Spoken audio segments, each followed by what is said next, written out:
फैसल करीम कुंडी जो ये सब कर रहे हैं, जो वो सोहेल आफरीदी से मिल रहे हैं और इतनी उनसे मुलाकातें कर रहे हैं, तो मुझे एक पीएमएलएन की सिटिंग एमएनए ने ये बात बोली कि आपको पता है ये कुंडी साहब के इन तमाम तर जो उनके रवाबित हैं सोहेल आफरीदी साहब के साथ, उस पर इस्टेब्लिशमेंट बहुत ज़्यादा खुश नहीं है। और इस्टेब्लिशमेंट ये समझती है कि जो वो पीएमएलएन को पूरी उनकी पार्टी पीपल्स पार्टी एक तरह से थ्रेट करने की कोशिश कर रही है कि आप हमारे हमारे मुतालबात मान जाएं, अगर आप नहीं मानते हैं तो हम और पीटीआई करीब भी आ सकते हैं, इकट्ठे भी हो सकते हैं, और अगर हम इकट्ठे हो गए तो आपकी हुकूमत जो है वो किसी मुश्किल में भी आ सकती है।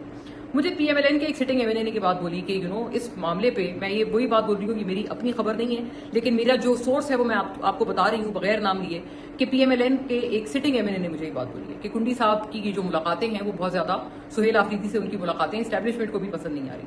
और वो ये कह रहे हैं कि ये जो मुलाकातें हैं ये अगर किसी तरह से सिस्टम को या पीएमएलएन को डराने के लिए की जा रही हैं तो कुंडी साहब को इन मुलाकातों से गुरेज करना चाहिए। ये बात मुझे उन एमएनए की तरफ से की गई, पीएमएलएन की तरफ से।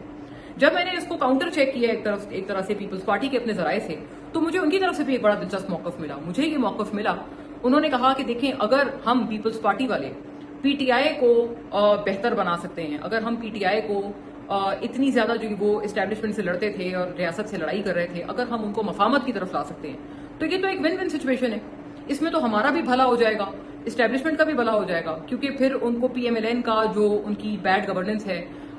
उसका मलबा नहीं उठाना पड़ेगा अपने सर पर। ये मुझे मौकफ पीपल्स पार्टी से मिला जब मैंने ये बात काउंटर चेक की पीपल्स पार्टी से कि क्या ऐसी कोई बात है कि कुंडी साहब की जो ये मुलाकातें हैं सोहेल आफरीदी साहब से, क्या ये बात सच है कि आपको कोई डिस्प्लेजर इस हवाले से, क्या आपको है पता कि कोई आपको इस्टेब्लिशमेंट से कोई इसका डिस्प्लेजर आपकी तरफ आया हो? तो मुझे ये जवाब पीपल्स पार्टी से सुनने में मिला, मैं इसलिए जरा क्लैरिटी के साथ बता रही हूँ। उन्होंने ये कहा कि ये तो एक विन विन सिचुएशन है कि अगर पीटीआई और पीपल्स पार्टी करीब आ जाते हैं तो पीएमएलएन की बैड गवर्नेंस का मलबा जो है वो इस्टेब्लिशमेंट को नहीं उठाना पड़ेगा, और अगर हमारी वजह से यानी पीपल्स पार्टी की वजह से अगर पीटीआई भी मफामत की तरफ आ जाती है तो ये भी एक बहुत बड़ी जीत होगी सिस्टम के लिए भी और इस्टेब्लिशमेंट के लिए भी। ये बात जो है वो पीपल्स पार्टी ने बोली, तो मुझे उनकी बात से ये मतलब समझ आया कि इस वक्त पीटीआई के भी जो कुछ हद तक पीपल्स पार्टी कोशिश ये भी कर रही है कि पीटीआई और इस्टेब्लिशमेंट के दरमियान भी दूरियों को कम किया जाए। मैं बड़ा खुल के बात कर रही हूँ। ये मुझे पीपल्स पार्टी से जब मैंने ये अपनी बात मैंने उनको बताई और मैंने उनसे फीडबैक लिया तो मुझे ये उस पर एक रद्द अमल सामने आया।